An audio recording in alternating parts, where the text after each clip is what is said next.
Les patriarches, Don Jean de Montléon, livre 3, chapitre 14. Israël descend en Égypte. Genèse 46:1 à 47:12. Sans perdre de temps, toute la tribu d'Israël plia bagages. Les femmes, les enfants furent installés avec le patriarche dans les chariots que Joseph avait envoyés, et la colonne prit la route de l'Égypte. Mais Jacob, soucieux de marquer toujours du sceau de la piété ses actions et ses démarches, demanda que l'on passât d'abord à Bethsabée, au sud d'Hébron. Il y avait là, en effet, un lieu pour lequel il y avait une dévotion particulière.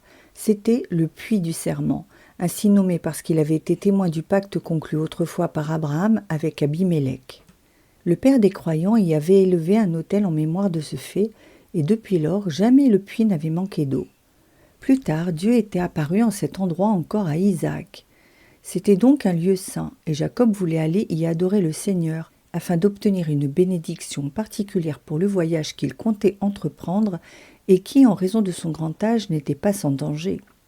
Il désirait en outre recevoir l'assurance que cet exode vers l'Égypte était bien conforme à la volonté de Dieu.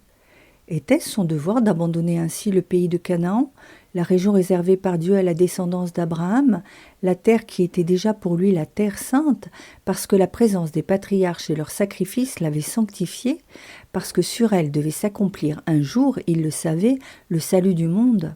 Avait-il le droit pour s'assurer le plaisir personnel de revoir l'un de ses fils, d'exposer toute sa tribu au contact des Égyptiens? Cette tribu d'où devait sortir un jour le Messie, n'était-ce pas son premier devoir de la préserver de tout commerce impur? Pour la garder intègre dans sa foi et vierge de toute idolâtrie, pour empêcher de se pervertir au contact des indigènes, ses pères l'avaient maintenue sous le régime du nomadisme. Et lui, il allait l'emmener au milieu d'un peuple qui adorait des bêtes, qui se livrait frénétiquement aux arts magiques. Pour obtenir la lumière sur ce qu'il devait faire, Jacob se rendit donc au puits du serment. Et là, il offrit un sacrifice d'animaux selon la coutume qu'il tenait de ses pères, Abraham et Isaac. La réponse ne se fit pas attendre. Au cours de la nuit suivante, une voix l'appela tandis qu'il dormait. « Jacob, Jacob, disait-elle. « Me voici, répondit-il. « Je suis, reprit la voix, le Dieu de ton père, le Dieu très puissant, auquel nulle créature ne peut résister, auquel toutes choses sont soumises. Ne crains point. Ne t'ai-je pas toujours protégé jusqu'ici? N'est-ce pas moi qui, contre le dessein d'Isaac, ton père, t'ai établi chef de ta maison? N'est-ce pas moi qui, lorsque tu es parti seul pour la Mésopotamie, t'ai fait faire là un mariage avantageux, t'ai donné de nombreux enfants, et t'ai ramené ensuite chez toi comblé de biens? N'est-ce pas moi qui ai protégé ta famille, et alors que tu croyais Joseph perdu, l'ai élevé à un si haut degré de puissance que sa situation égale presque celle du Pharaon? Descends donc en Égypte, parce que c'est là que je ferai de toi le chef d'un grand peuple. Je descendrai avec toi. Tu retrouveras Joseph, tu mourras entre ses bras, et c'est lui qui te fermera les yeux. Ta descendance se conservera intacte parmi les Égyptiens. Un jour je l'en ferai sortir et je l'établirai à nouveau dans la terre de Canaan. » Réconforté par ces paroles, Jacob prit sans inquiétude le chemin de l'Égypte, emmenant avec lui toute sa descendance. Celle-ci comptait alors 69 personnes. Il y avait les 12 fils que nous connaissons et leur sœur Dina. 51 petits-fils, une petite-fille et 4 arrière-petits-fils, soit 69 âmes, pour parler comme l'Écriture, qui, joint à celle de Jacob lui-même, faisait un total de 70 personnes. Dans ce nombre n'étaient pas comprises les épouses de ses fils, puisqu'elles n'étaient pas de son sang, ni Onan et Er, les 2 fils de Juda, morts prématurément. C'est de cette souche que naquit tout le peuple d'Israël, lesquels, au moment de la sortie d'Égypte, comptaient déjà 600 000 sujets, sans parler des enfants. Ce n'est pas au hasard, ni sans motif, que l'auteur sacré nous fait connaître le nombre de personnes qui vinrent s'établir en Égypte, dit saint Jean Chrysostome. Il veut nous faire mesurer par là le développement que prit cette famille et nous enseigner à ne pas douter des promesses de Dieu. Songez seulement qu'après la mort de Jacob, le roi des Égyptiens, malgré tous ses efforts pour limiter la multiplication de cette race et en arrêter la propagation, ne put y réussir. Qu'elle ne fit au contraire que croître et s'augmenter encore.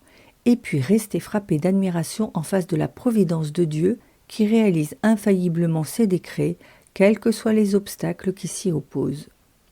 Toute cette smala parvint sans encombre aux frontières de l'empire des Pharaons, et là, selon les instructions données par Joseph, elle se dirigea vers la terre de Gésen. À la suite des fouilles exécutées en 1883 et 1885 par Ed Naville, on croit pouvoir aujourd'hui situer cette région à l'est de l'embouchure du Nil, entre la branche la plus orientale du delta, dite branche pélusiaque, et le désert. C'était un pays d'une fertilité extrême, au moins dans les régions qui bénéficiaient de l'inondation annuelle du fleuve. Mais les Égyptiens ne l'occupaient pas alors, probablement parce qu'il était continuellement exposé aux incursions des bandes de bédouins pillards. Ce furent sans doute ces raisons qui portèrent Joseph à y établir les Hébreux. Leur installation ne léserait personne, et ils trouveraient là des pâturages nécessaires pour continuer leur vie traditionnelle de pasteurs, sans se fondre avec les Égyptiens, et ils deviendraient tout naturellement les défenseurs de cette partie de la frontière. Lorsque Jacob eut pénétré dans la région, il envoya Juda annoncer son arrivée à Joseph. Aussitôt, celui-ci fit atteler ses chars, dit l'Écriture, c'est-à-dire qu'il commanda un nombreux cortège et se rendit au-devant de son père en grand apparat afin de lui faire honneur. Il le rencontra dans la ville d'Érom, mais dès qu'il fut en sa présence, laissant la latitude hiératique que lui imposait sa dignité, il se jeta à son cou et se mit à pleurer comme un enfant. Il se rappelait et ses propres infortunes et la peine que sans doute sa disparition jadis avait causée au vieillard. Il songeait à la longueur du temps qui s'était écoulé depuis lors, à la bonté de la Providence qui les réunissait ainsi, contre toute espérance après tant d'années. Et il ne pouvait arrêter les larmes qui coulaient de ses yeux, tant il éprouvait de reconnaissance envers son Créateur, et de joie à revoir enfin ce Père si aimé. Quant à Jacob, l'émotion que lui causa la vue de son fils préféré fut telle qu'elle faillit lui ôter la vie. Mais il réussit à se dominer, et il dit « Je puis mourir à présent puisque j'ai vu ton visage. J'ai obtenu ce que je désirais. J'ai goûté un bonheur auquel je ne m'attendais plus. Ce que j'avais cessé d'espérer se réalise. J'ai assez vécu, car j'ai vu celui que je pleurais. Et il suffit à mon plein contentement de savoir que tu vis encore, toi que je croyais mort depuis longtemps. » Lorsque ce père et ce fils, si dignes l'un de l'autre, eurent donné quelques épanchements au trésor d'affection qu'ils portaient dans leur cœur, Joseph prit avec lui ses 5 frères les plus âgés, et laissant le reste de la caravane continuer sa route à petites journées, il se hâta de revenir vers le Pharaon. Il voulait lui montrer en eux un premier échantillon de sa famille, afin de voir quelle serait son impression et de ne lui présenter ensuite son père que s'il était sûr d'un accueil affectueux. Il les pria surtout de bien dire qu'ils étaient pasteurs et éleveurs de troupeaux. Cette recommandation paraît à première vue assez singulière, car tous les pasteurs de brebis, dit l'Écriture, sont un objet d'abomination pour les Égyptiens.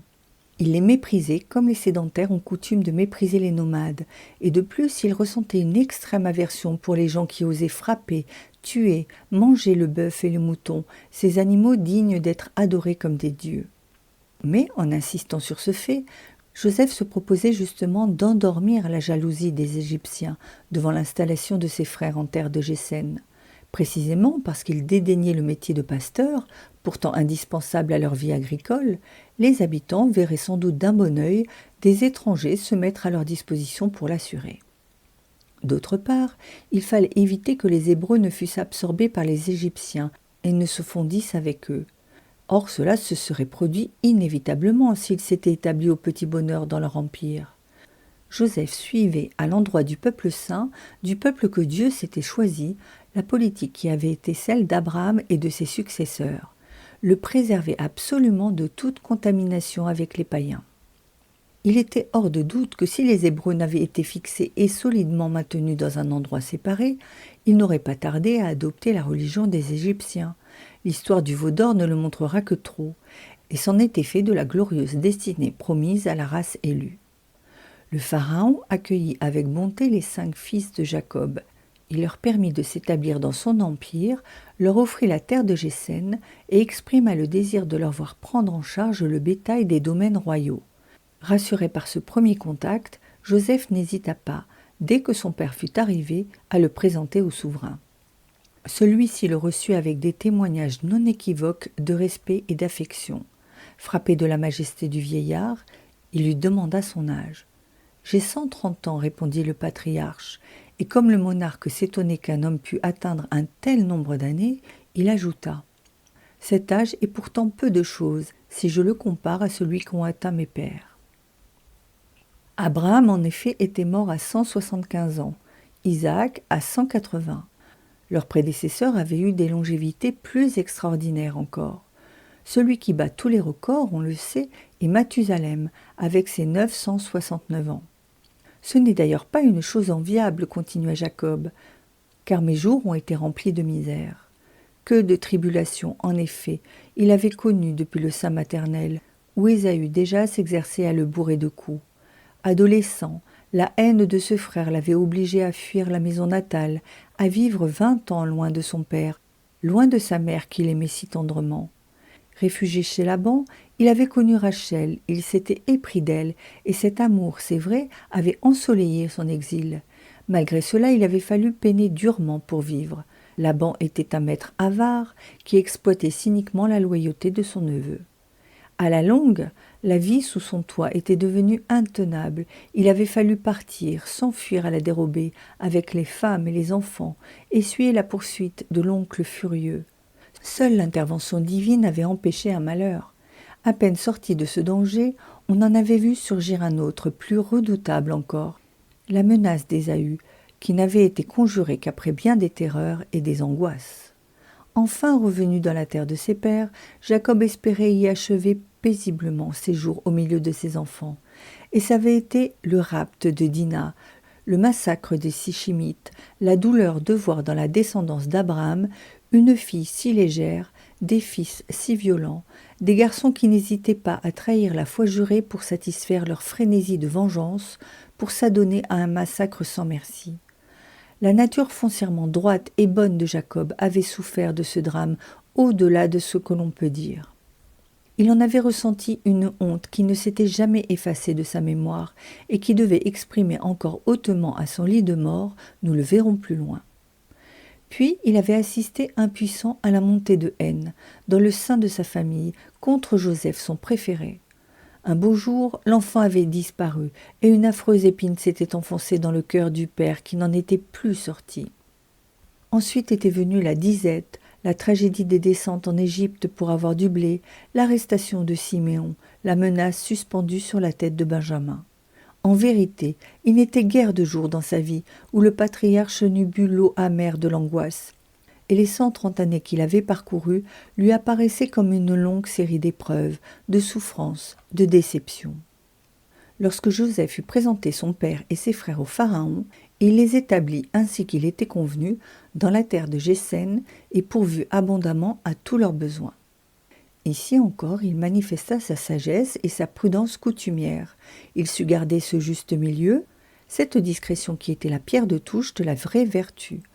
Tout en témoignant aux siens la plus tendre sollicitude, il ne les pourvit pas de riches prébendes, il ne leur confia pas les postes importants du pays, il ne les installa pas aux dépens des Égyptiens dans de grosses sinécures bien rétribuées.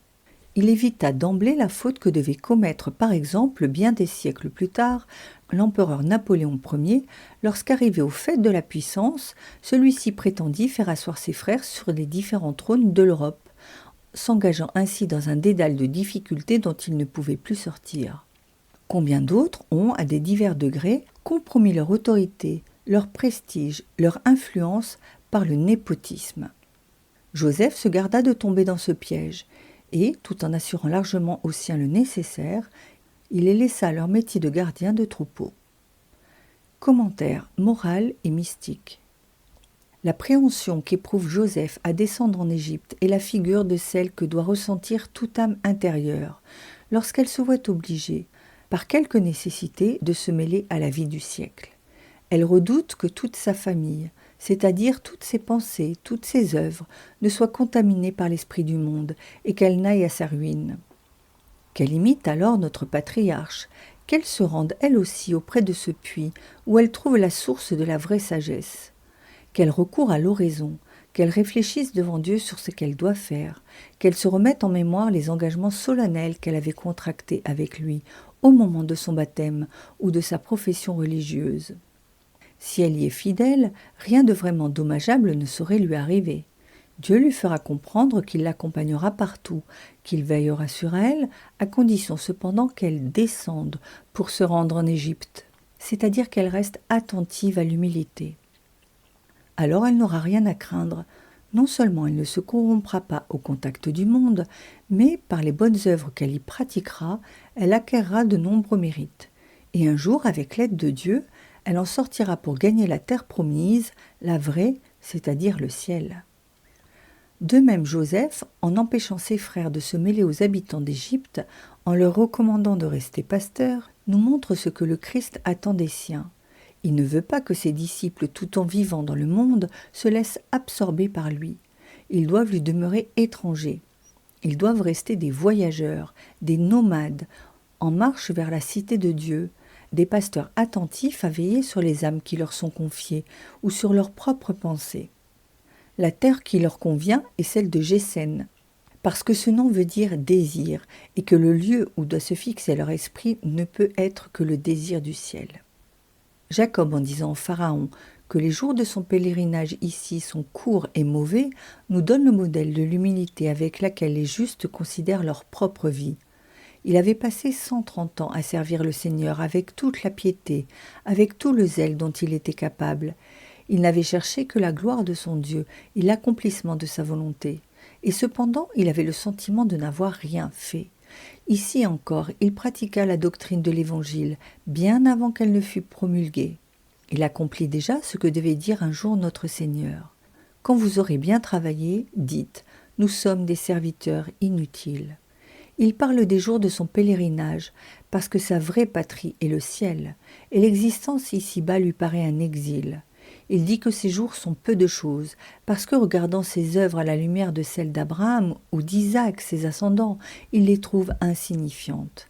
Ainsi fera plus tard saint Antoine, quand il se comparera à saint Paul, premier ermite. « Malheur à moi, dira-t-il, qui porte si indignement le nom de solitaire. » Et ces jours sont mauvais, parce que malgré l'éclat dont ils brillent peut-être aux yeux des autres hommes, Jacob les voit entachés de négligence, de faiblesse, de tentation, qui les obscurcissent et les rendent laids à ses yeux.